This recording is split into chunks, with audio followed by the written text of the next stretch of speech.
யானவரையுமே நாங்கள் வரவேற்கிறோம் அப்பா. புதிய நாளுக்காய் மக்கள் நாங்கள் நன்றி செலுத்துகிறோம். சங்கீதம் 128 ஆரோகண சங்கீதம். கர்த்தருக்கு பயந்து அவர் வழிகளில் நடக்கிறவனவனோ உன் பாக்கியவான். கிறிஸ்துக்குள் பிரியமானவர்களே, கர்த்தருக்கு பயந்து அவர் வழிகளில் நடக்கிற எவனோ அவன் பாக்கியவான். இந்த சங்கீதத்தில் கர்த்தருக்கு பயந்து நடக்கும் பொழுது கர்த்தர் நம் குடும்பத்தை எவ்விதமாய் ஆசீர்வதிப்பார் என்பதை பார்க்கிறோம். உன் கைகளின் பிரயாசத்தை நீ சாப்பிடுவாய், உனக்கு பாக்கியமும் நன்மையும் உண்டாயிருக்கும். உன் மனைவி உன் வீட்டோரங்களில் கனித்தரும் திராட்சை கொடியை போல இருப்பாள். உன் பிள்ளைகள் உன் பந்தியை சுற்றிலும் ஒளிவு மர கன்றுகளைப் போல இருப்பார்கள். இதோ கர்த்தருக்கு பயப்படுகிற மனுஷன் இவ்விதமாய் ஆசீர்வதிக்கப்படுவார். கர்த்தருக்கு பயந்து அவர் வழிகளில் நடக்கும் பொழுது பாக்கியவானாய் பாக்கியவதியாய் இருப்பது மாத்திரமல்ல, கையின் பிரயாசத்தை சாப்பிடும்படியாய் பாக்கியமும் நன்மையும் உண்டாயிருக்கும்படியாய் மனைவி வீட்டோரங்களில் கனித்தரும் திராட்சை செடியை போல, பிள்ளைகள் ஒளிவு மர கன்றுகளைப் போல பந்தியை சுற்றிலும் எப்பொழுதும் சமாதானமும் சந்தோஷமுமாய் இருக்கிற ஒரு குடும்பத்தை கர்த்தர் தருகிறார்.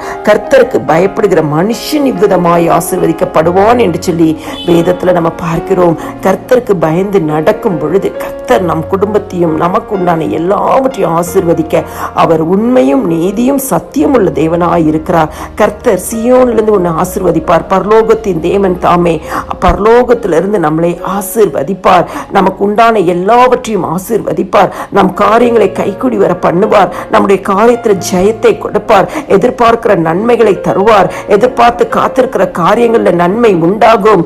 நன்மையும் கிருபையும் நம்மளை தொடரும். கிறிஸ்துவுக்குள் பிரியமானவர்களே, கர்த்தருக்கு பயந்து நடக்கிற வழியை தெரிந்து கொள்ளும் பொழுது கர்த்தர் இவ்விதமாய் நம்மளை ஆசீர்வதிப்பார். நீ ஜீவனுள்ள நாளெல்லாம் எருசலேமின் வாழ்வை காண்பாய். நீ உன் பிள்ளைகளையும் இஸ்ரவேலுக்கு உண்டாகும் சமாதானத்தையும் காண்பாய். நம்முடைய குடும்பத்தில் சமாதானம் நதி போல புரண்டு ஓடும். கர்த்தர் இந்த சங்கீதத்தின் வழியாக கொடுக்கப்பட்ட ஆசீர்வாதங்களை சுதந்திரிக்க வேண்டும் என்று சொன்னால் நாம் ஒவ்வொருவரும் கர்த்தருக்கு பயந்து அவர் வழிகளில் நடப்போம். கர்த்தர் இந்த சங்கீதத்தின் படியே இருக்கிற ஆசீர்வாதங்களால் நம் குடும்பத்தை நிரப்புவார், நடத்துவார், ஆசீர்வதிப்பார், கனப்படுத்துவார், மேன்மைப்படுத்துவார், உயர்த்துவார்.